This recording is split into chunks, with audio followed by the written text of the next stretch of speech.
Some matches are temporary, but your privacy shouldn't be. With Line 2, you get a second phone line just for dating. No need to share your personal number until you're ready. You can chat, text, and even block numbers, all while keeping things fun and private. It's perfect for online dating, blind dates, or just keeping things light. When you're ready to move on, Line 2 lets you cut ties without any drama. Dating should be fun and carefree. Line 2 keeps it that way. Ready to date on your terms? Visit line2.com/audio or download Line 2 in the App Store today. Hello, book lovers. Welcome to Must Love Books.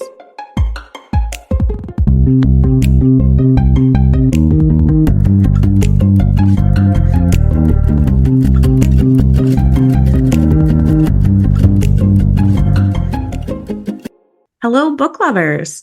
This is Must Love Books. Today, I'm here with author Elora Maxwell. Elora Maxwell is an independent historical fiction author. She writes historical things, romantic things, fantastical things, and sometimes devastatingly sad things. When she's not traveling through time, she likes visiting amusement parks, watching movies, and forcing everyone around her to listen to Taylor Swift. I love that. That's a great bio. Thank you. Thank you. Okay. It's me. In a nutshell. How are you? I am fantastic. The past few days, it's finally started to warm up a little bit. So we're living large here in the Midwest, for sure. Yes, absolutely. I feel you there. At least on the bright side, by the time this airs, it will be warmer outside. It has to be. Absolutely. So you are the author of The Shore of Forever, and you have two other novels, Blindsided by the Spotlight, which just came out, and then coming out this summer, The White Rose of Texas. So how about you walk us through those?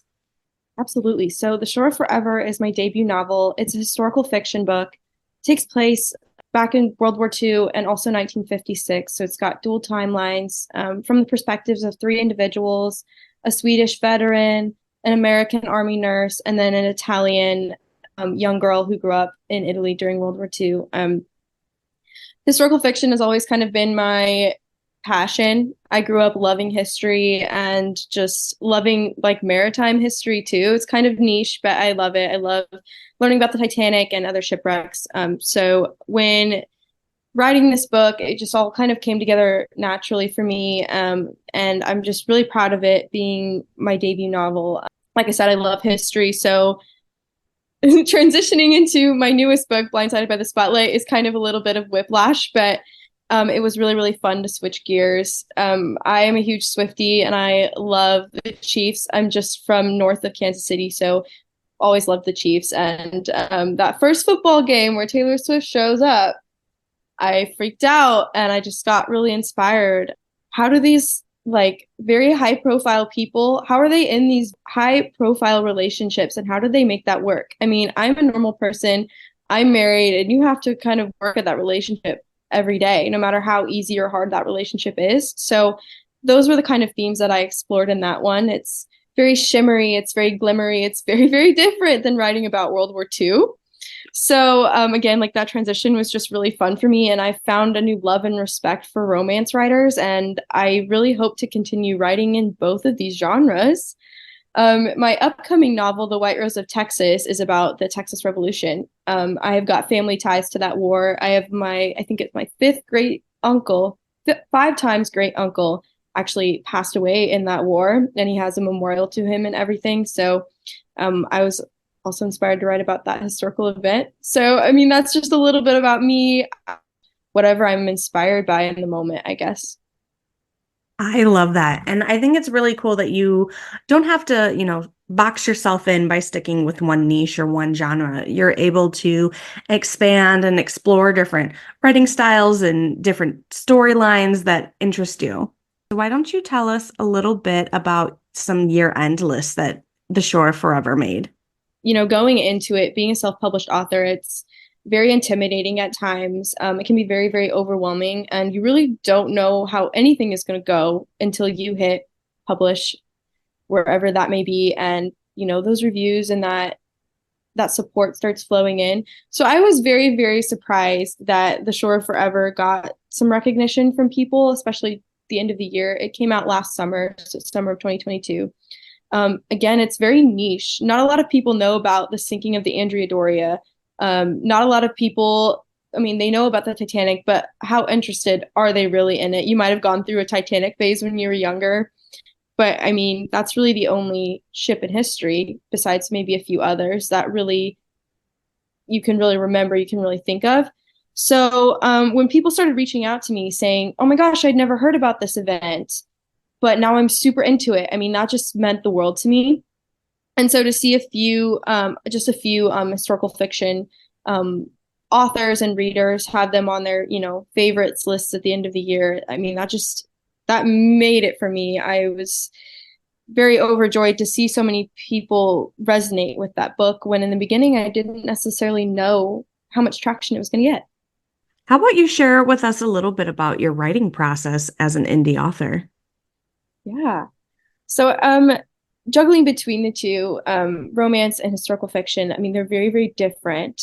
Sometimes they can come together, which I always like to include a little bit of romance in whatever I'm writing. But for historical fiction, for me, it's writing lots of timelines. I write historical timelines and I write character timelines and just how are these people going to fit together. For the Shore Forever, it's 3 individuals on 3 different ships. And all 3 of these ships converge in the sinking of the Andrea Doria. And so I needed to figure out how can I put people on these individual ships and help and make it historically accurate.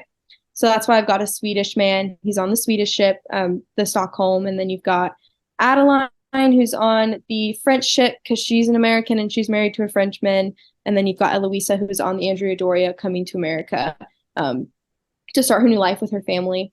So it's just about finding all those little bits and pieces for historical fiction. And for romance, I just let it take me where it wants to take me. I don't even really plot or anything when it comes to the romance side of things because it's just more fun for me, I guess. Historical fiction is very serious and I want to be very hard-hitting and I want to be historically accurate. But romance, it's all about fun. I want the audience to have fun and to, of course, like resonate with these characters, but at the end of the day, just want it to be swoony. I want it to be giggling and kicking your feet and all of this good stuff. So very, very different between the two. I love that. So many authors always get asked, do you plan? Do you plot? And I love how you are able to do both depending on what you're writing. 2 very different writing processes. It was really fun for me to do Blindsided by the Spotlight because I at first was just, again, like writing it for fun, but these characters took on such a life of their own. Yes, it's inspired by, true events happening now, but the basis of these characters are so different than who they're based off of. And that was really important for me because I respect both of those people in that relationship so much that I wanted it to be its own thing. So again, I go back to just asking those questions. How do those 2 people who have such a huge spotlight on both of them, how are they juggling that? How are they able to support each other, love each other, but also be so career driven? And that's a little bit of myself too. I'm very career driven. And so being able to put a little bit of myself in those characters too. How do you juggle the love of your life while also wanting to be very career driven and support them in their career too? So that Blindsided by the Spotlight was very fun. I love that. So how about you tell us about your publishing journey, how you got started, how did you get started in publishing? Yeah. I've loved reading and writing my whole life. And I attribute that to my parents because they were very big in reading before bedtime and reading in your spare time. And the History Channel was always on, so I was always learning something about history, but my educators as well. So The Shore Forever has been a story with me literally since kindergarten. And I know that's wild, but I tell everybody this story. I had a wonderful kindergarten teacher who gave me a book that was way above my reading level, but she knew I loved history. And it was a book about shipwrecks, and the story of the Andrea Doria was in there. And so that story has just always been with me. The idea of this Italian ocean liner, and it was also like the first major shipwreck that was filmed. There's a helicopter around like the entire sinking, getting all of this footage. So for me, growing up and learning more about it, I was like, how do more people not know about this? And so I go back to, history being my love. And so I was playing with the idea of maybe someday publishing stuff. So this idea started really in high school when I had a lot of teachers reach out to me and say that, they really loved my writing and that they thought I was a good writer. That was amazing to hear. At home, I was always the athlete and the good student, I guess, but I never really shared with my family or friends even that I loved to write. But that was always something I could share with my teachers and my professors. So to be encouraged like that in high school, right before going to college, was major for me. And then college came along and I had to decide, what the heck am I going to do? And I thought about creative writing for a while, but I just love storytelling. And I wanted to do that with real people. And so I went into PR and I went into journalism. And I loved that. That was a whole new side of writing. That was a whole new side of storytelling for me. So I graduated with a strategic communication degree, and now I work for the same university. I do all of our social media and stuff. And I get to tell the story of my university every single day, and I love it. But before I got that job, it was kind of in between. I was graduated. I did an internship at a theme park because I also really love theme parks and roller coasters. Yeah, that's just, yeah. But so I was in between that internship and trying to find a job. And my fiance at the time was like, you need to do this. Like, you have so much free time right now. You've always wanted to try it. You should just go for it. So that was when I really sat down and made a goal for myself, write 1,000, 2,000 words a day and just do it. And so this little thing in college that started out just as like plot points became this full-fledged manuscript, and that became The Shore Forever. And I remember tossing back and forth the idea of maybe quarrying it around, trying to find a literary agent. But at the end of the day, I just wanted the story out there. For me at the time, it wasn't about how many copies can this sell, what list can I get on, anything like that. I merely just wanted to publish my work. And so self-publishing was not the easiest way to do it, in my opinion, but faster, and I could work with who I wanted to work with on my timeline, on my schedule. And so that's how I started. It was crazy. It was very overwhelming, but I'm very, very proud of the people that I've worked with. They're amazing. And the community I've built on social media too. I've met so many amazing people from doing this. That is incredible. And you are so right. Self-publishing, there is so much work involved with it. But, there are the benefits of being able to do things on your own time, creating your own timeline, and you can really streamline the process to get your work out there to readers faster. Yes.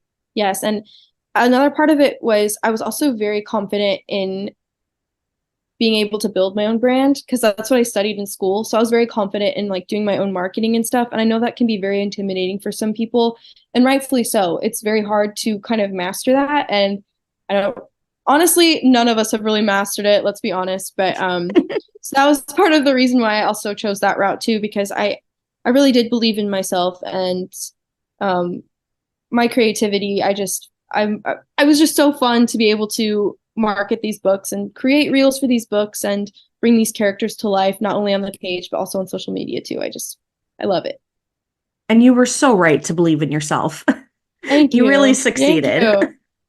Right. Thank you. And that all goes back to my educators and to my husband now, because like I said, like I didn't share that passion with anyone. I actually started writing on like Wattpad when I was like in middle school, and that was not something I shared with anyone, right? Like, it's not that it's embarrassing, because people actually really enjoyed the stuff I put on there, but it just wasn't a part of outward me, I guess. But now it is, and it's so fun to be able to have this part of me be out there, I guess. So it's a huge personal growth too. I started as a fanfiction.net girly. Yes, girl. Yes, girl. I love it. The original. Yeah. I still have some of my work out on there. for Yeah, now. same. So some of it I am reworking, so I will take it down Yeah. eventually. But it is out there and does exist for anyone that wants to try to find it. That's all the hints I'll give. Yep. But it's out there. Right. Now I feel that. It's been one wild journey to compare it back to, those days when I would get home from school and type up a, 1,000-word chapter, publish, right? Like, yeah, what a fun time. Oh yeah, before we even took a second look and edited anything, just Yep. write it and throw it out there. Yep. And Girls gotta eat. My readers need to eat. Let me just throw up another chapter. Yeah. Yep. So let's go ahead and shift gears a little bit. Why don't you tell us what is your favorite book? Gosh, that is so hard. I know. It's a hard one. It's ridiculous. It's ridiculous. No, for me, it's gonna be probably What the Wind Knows by Amy Harmon. I think she is the most incredible writer. Oh my gosh, I could talk days about Miss Amy Harmon. So I went through a huge reading slump right before COVID hit. And then COVID hit and it was like, right, what do I do? So I wanted to read again. I was writing a little bit because I didn't have soccer, I didn't have school or anything. So reading and writing became huge for me again. And stumbled across Amy Harmon, and What the Wind Knows just absolutely knocked me off my feet and brought me back to reading. It's a time travel kind of, but it takes place mostly in 1920s Ireland. The way that she uses literary devices in all of her books are so unique and so beautifully, beautifully done. And she uses letters and diary entries in this to just tie it all together wonderfully. And I would literally suggest this to anyone, whether you like the time travel, you like fantasy, you like romance, or you just like good historical fiction. Like, it's all there. Oh, I love that. That sounds amazing. And I'm already adding it to my TBR. Please do. I mean, you had me at unreal. Ireland and then just continued. And I'm like, oh yeah, this is so right up my alley. It's similar to Outlander. I mean, that's the easiest one to compare it to, I would think. But I don't know. She's just special. All of her books are just 5 stars for me. Automatic read from her, and her new one came out in March. And it's a Western too. So she's just amazing. I love that. So we're going to play a little game of Would You Rather. So would you rather only be allowed to read new releases or only be allowed to read classics? Gosh, I think new releases for me. Personally, I wish I could say I've read all the classics and I love that style of writing and I'm just so into it. But if we're being honest, probably new releases. Also, how would I survive on social media seeing all these new releases and not be able to read them? Oh, exactly. I wouldn't be able to live. Like, that'd be terrible. So yeah, probably new releases. Would you rather not be able to buy any new books until you finished all the ones on your TBR, or never be allowed to read any of the books you currently own? I'll probably hammer through my TBR. It's really ridiculously long. I have stacks, literally stacks of books. Yep. Same. Yep. Yeah, definitely. I would just hammer through them. I would take all the time off work I need, and I would just hammer through it. And then you get to buy all the new books. Yep. And then the process starts over. It's a never-ending story. Yeah, it is. Would you rather live in your favorite book, but the main character hates you? Or your favorite book character is real, but they're super annoying? Okay, yeah. Going off of What the Wind Knows, I don't think I could handle living in the 1920s. So I'll have Anne be real, and I guess super annoying. Gosh dang it. Would you rather a series you love stops getting published after a major cliffhanger, or an author you love starts writing in a genre you hate?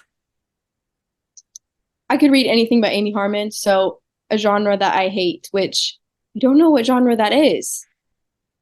But yes, I will take author writing least favorite genre or genre I hate for sure.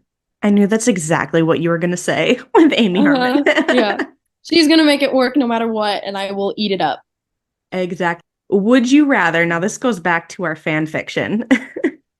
Would you rather be allowed to read fan fiction but never write it, or anything related to fan fiction, so no repurposing it, or be allowed to write fan fiction but never read any?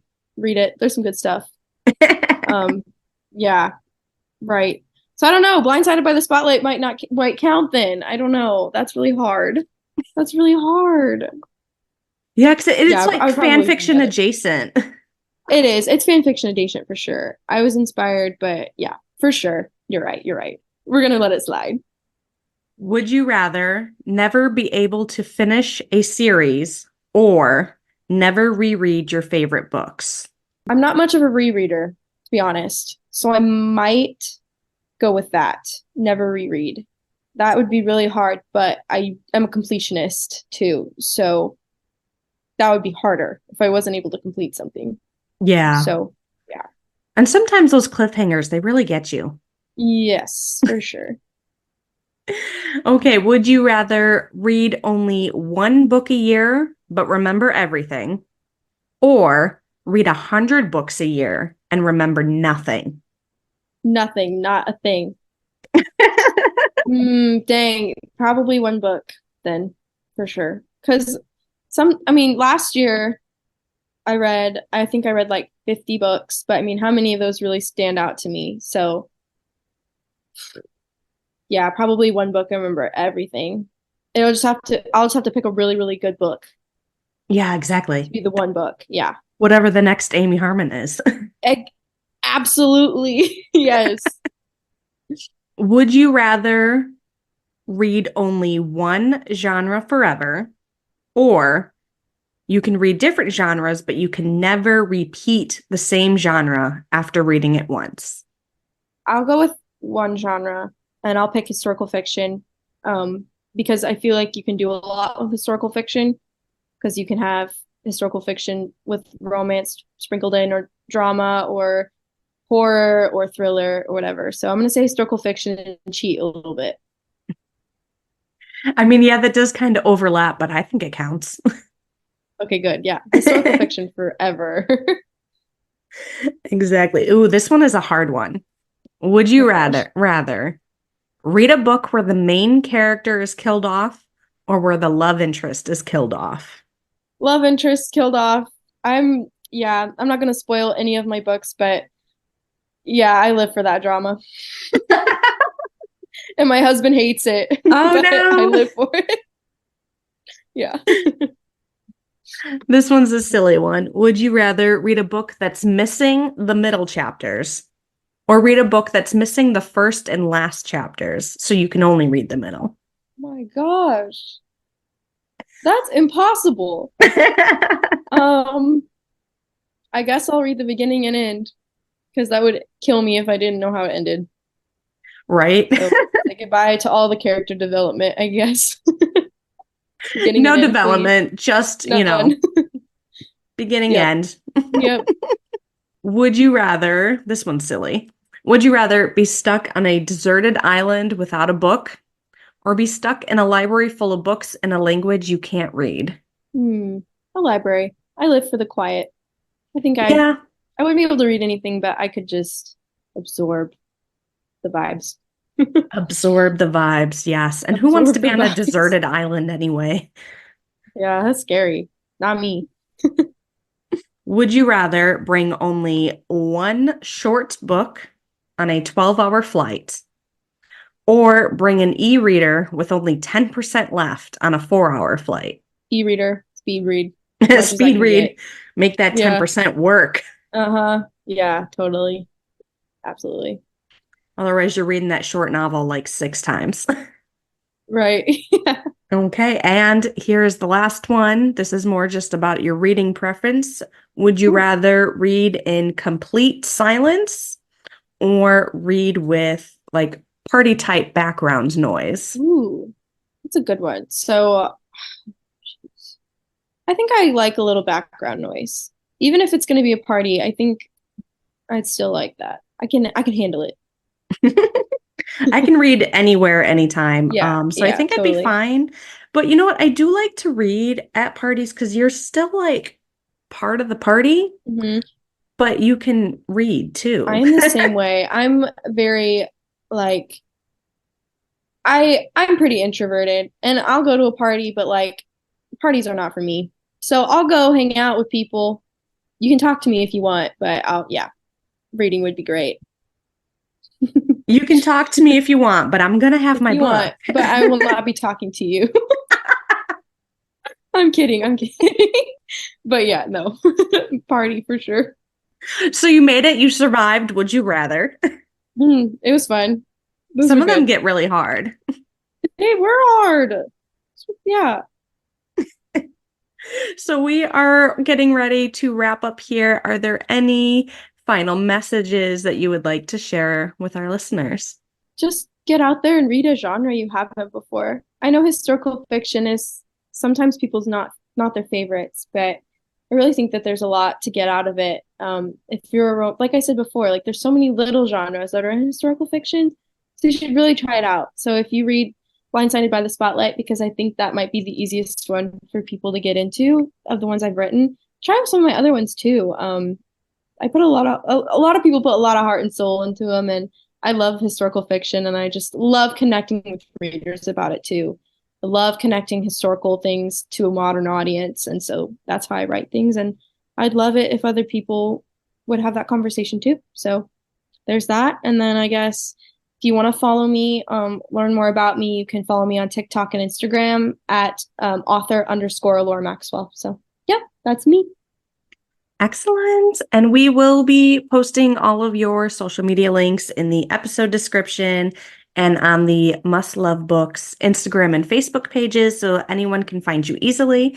And we will also be posting about the release of The White Rose of Texas to celebrate your release day this summer. Thank you so much. Yes. And thank you for being here. This was amazing. Thank you. This was wonderful. Thank you so much for having me. I'm so excited for you and your project and everything. So I look forward to listening to all of these episodes. Thank you so much. Thank you, everyone, for listening. This has been Must Love Books. You can find us on Instagram, Facebook, and Patreon under @MustLoveBooksPodcast. Thank you and happy reading.